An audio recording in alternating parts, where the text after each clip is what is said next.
Why do the kindest hearts bleed the most? Why do you pour your loyalty, your time, your truth into the world only to be left abandoned? Why do those who lack conscience seem to skate through life while you're locked in a battle with your own soul? Nobody told you the rules because they don't want you to know. The moment you wake up, you stop being easy to control. This isn't a feel-good sermon, it's a raw, unfiltered warning.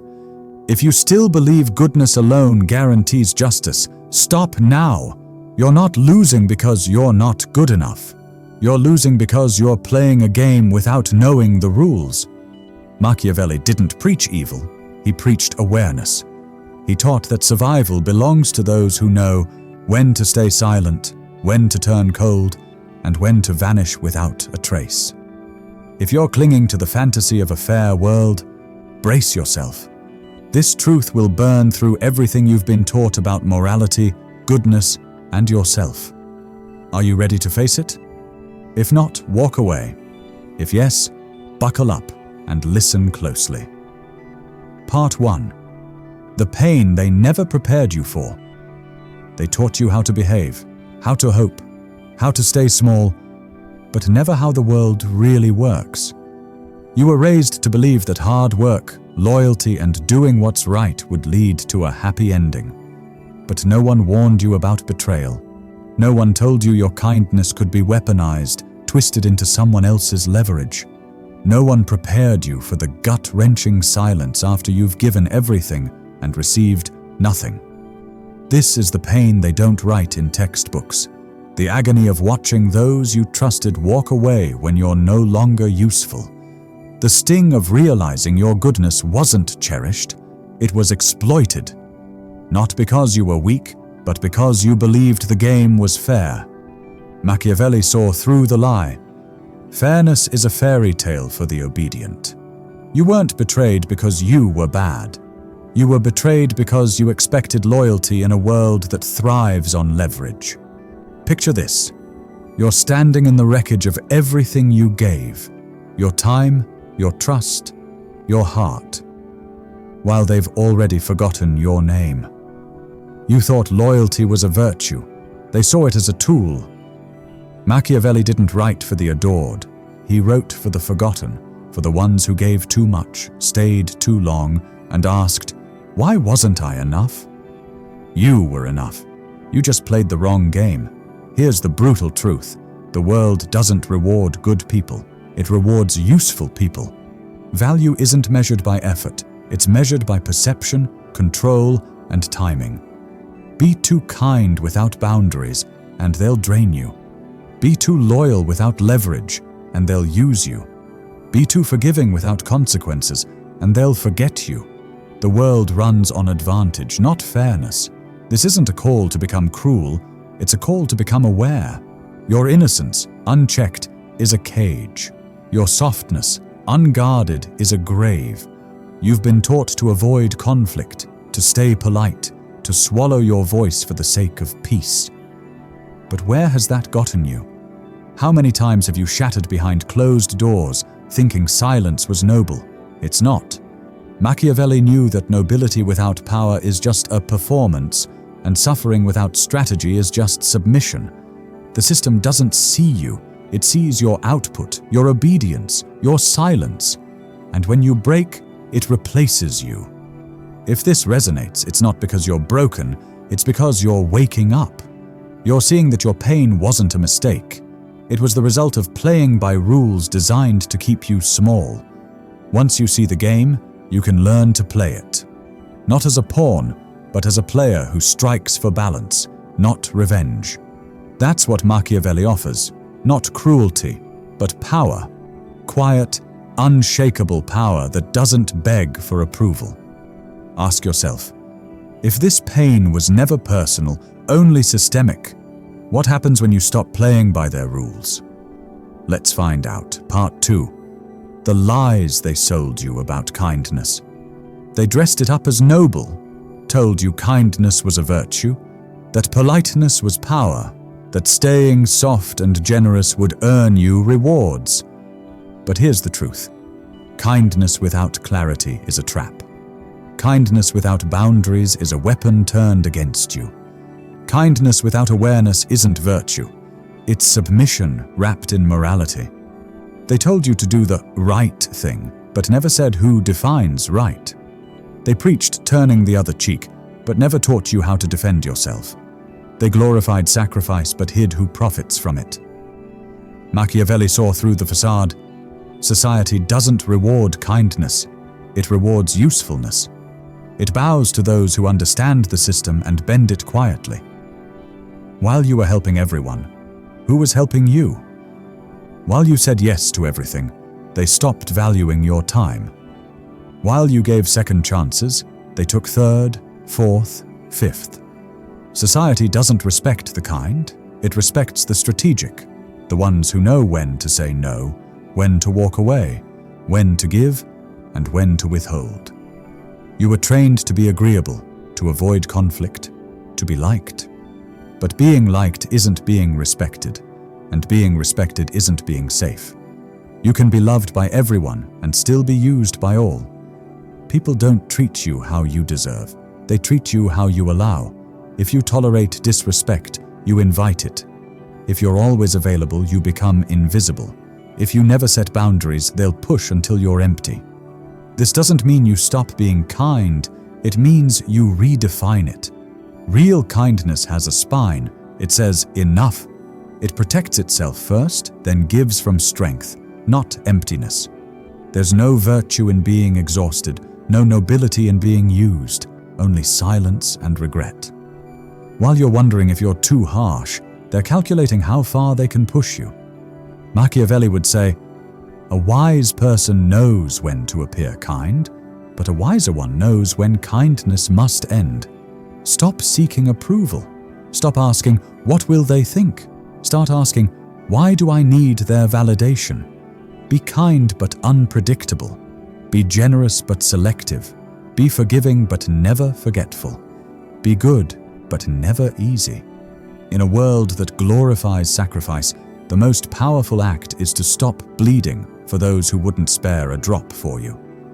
That's not cruelty, that's self-respect. And self-respect is where real power begins. What if your kindness wasn't the problem, just unguarded? Let's fix that. Part 3. The power of the emotionless win. They told you emotions are strength, that crying is brave, that vulnerability is authentic. But let's get real. When has your vulnerability shielded you in a negotiation? When has your honesty stopped a betrayal? When has your openness softened the ruthless? Never. Machiavelli didn't call emotions bad, he called them dangerous. Not because you feel them, but because others see them and know exactly where to strike. In the game of power, visibility is a liability. Your anger, they'll provoke it. Your love, they'll exploit it. Your guilt, they'll weaponize it. The truth is stark.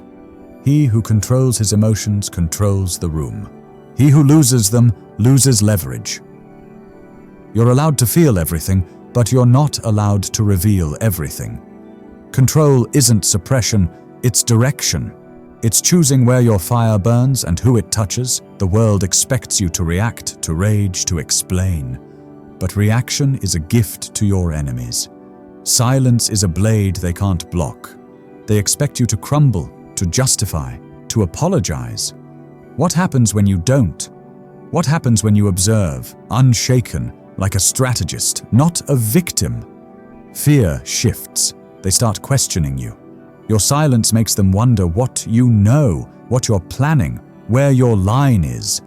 That uncertainty is power. This isn't about becoming cold, it's about becoming untouchable. Emotional discipline isn't the absence of humanity, it's the presence of clarity. And clarity is rare, uncomfortable, threatening, especially to those who thrive on confusion. They'll call you distant, aloof, arrogant. Let them. You're not here to be understood, you're here to be effective. Look at history's greats. Leaders who ruled empires didn't speak with trembling voices. They didn't explain every move. They mastered presence, shifting gravity with restraint, not noise. Emotion is loud. Power whispers. The next time you're in pain, don't broadcast it. Harness it. Don't collapse. Convert. The one who stays calm amid chaos is the one who cannot be broken. That's the difference between surviving the game and mastering it. If you've lost power to emotion, it's time to take it back. Quietly, deliberately, completely. 4. Silence is the language of power. They taught you that speaking up is strength, that silence is weakness. Machiavelli knew better. Silence isn't surrender. It's a signal, a calculation, a form of fear in its quietest, most lethal form.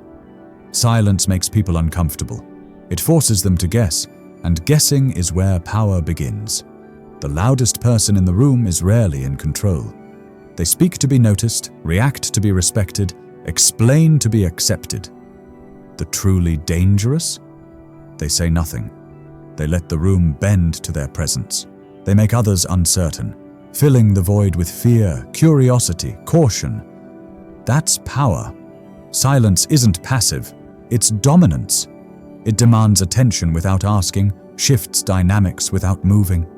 You don't need to explain your boundaries, justify your standards, or voice every emotion to validate your existence. Power is preserved by what you don't say, by what you withhold, by what you let others wonder. Once they know what angers you, they can use it. Once they know your fears, they can control you. But if they know nothing, they tread carefully. Manipulators thrive on predictable reactions. Give them nothing, no anger, no validation, no engagement, and they're lost. Silence is your armor, your signal, your warning. The world expects you to break, to overshare, to give yourself away in words. Disappoint them. When disrespected, don't argue, withdraw. When underestimated, don't prove yourself. Observe. When they expect a reaction, deny them with silence. The king doesn't explain his moves, the general doesn't reveal his strategy. You're building your kingdom now. Speak only when silence has done its work.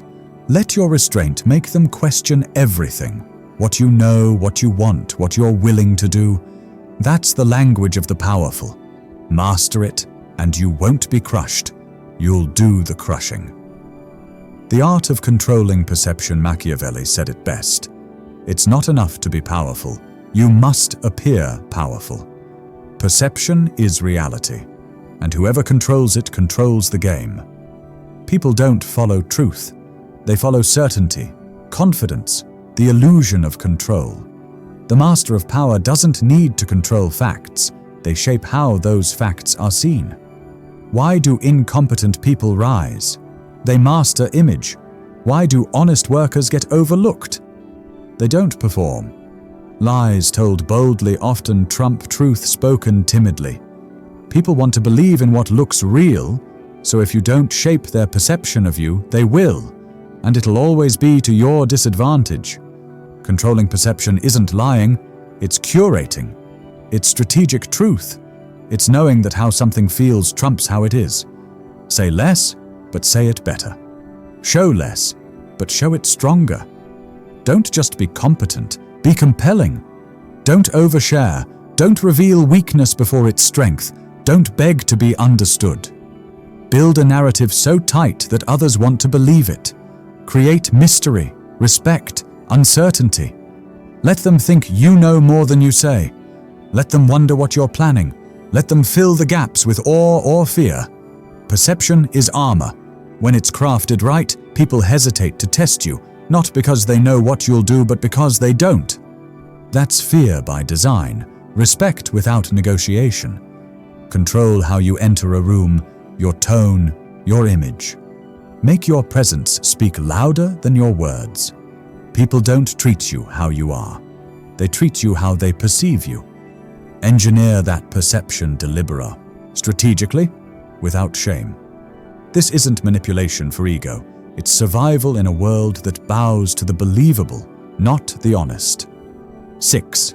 The illusion of loyalty. You were taught to be loyal, to stand by your people, to never walk away. But Machiavelli saw the truth. Loyalty isn't based on love, it's based on benefit. People stay loyal to what serves them, not what saved them. You can bleed for someone, and they'll still leave, not because you weren't enough, but because your loyalty became irrelevant. We've romanticized loyalty, but in power dynamics, it's a transaction, a contract that breaks when it stops paying off. The employee who gave their life to a company, laid off in an email, the friend you covered for, gone when your reputation faltered. Loyalty without leverage is servitude, expected, not admired. Once expected, it's no longer valued, it's just noise. They'll say you've changed when you stop being loyal, but they mean you've stopped being predictable. Machiavelli would say, don't offer loyalty, offer value. Make them want to keep you, not out of sentiment but necessity. People betray when the reason to leave outweighs the reason to stay. So give them a reason, or give them distance. Don't confuse familiarity with allegiance. Just because they stood beside you doesn't mean they'll stand behind you. Loyalty isn't love, it's economics. Build influence, not devotion. When you have power, quiet, strategic power, loyalty becomes a byproduct, not a requirement. They'll stay because leaving costs too much. And if they betray you, don't collapse, don't beg. Vanish. Let silence do the damage. The moment you stop needing loyalty is the moment you start commanding it. 7. How to never be crushed again. You've seen what happens to the obedient, the betrayal, the silence, the absence of fairness. Now you choose. Repeat the cycle or rewrite the rules. If you want to stop being crushed, stop waiting to be saved. No one's coming. Not the system, not the boss, not the person who swore they'd stay. That's not tragedy, it's freedom. Machiavelli didn't say life is fair, he said power is earned. Build a mind they can't manipulate, a presence they can't ignore, boundaries that echo before you speak. Study the rules, not to obey them, but to bend them. Know when to be invisible, when to say less, when to walk away. Not as defeat, but dominance. Strength isn't always confrontation. Sometimes it's detachment, being so grounded that chaos can't touch you.